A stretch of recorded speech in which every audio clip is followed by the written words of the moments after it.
আমাদের উস্তাদ শেখ আব্দুর রাজ্জাক বিন ইউসুফ হাফিজাহুল্লাহ তিনি বলেন, আমি যে বললাম সহিহ বুখারী মুসলিম মানে আমার এই কথাই সরিষা ঢোকানো যাবে না। আসলে তার কথাই সরিষা ঢুকবে না নাকি বুখারী মুসলিমের হাদিসে বলেন? সাধারণ মানুষ যেটা বুঝে ওই আপনার হুজুর ওইটা বুঝে না।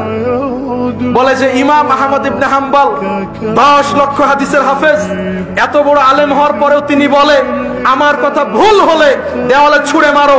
আর কোথাকার এক মাওলানা আব্দুর রাজ্জাক বিন ইউসুফ তার কথাই নাকি সরিষা ঢোকানো যাবে না। হুজুর, তোমার অন্তরে হয় হিংসা আছে, না হয় তোমার অন্তরে বক্রতা আছে। এই সংকীর্ণতা থেকে তুমি বের হয়ে আসো। আব্দুর রাজ্জাক বিন ইউসুফ মানে তুমি কি মনে করো? সারা বাংলাদেশ নয়, সারা পৃথিবীর বুকে আব্দুর রাজ্জাক বিন ইউসুফ এই দাওয়াতি ময়দানে একটা উজ্জ্বল নক্ষত্রের নাম।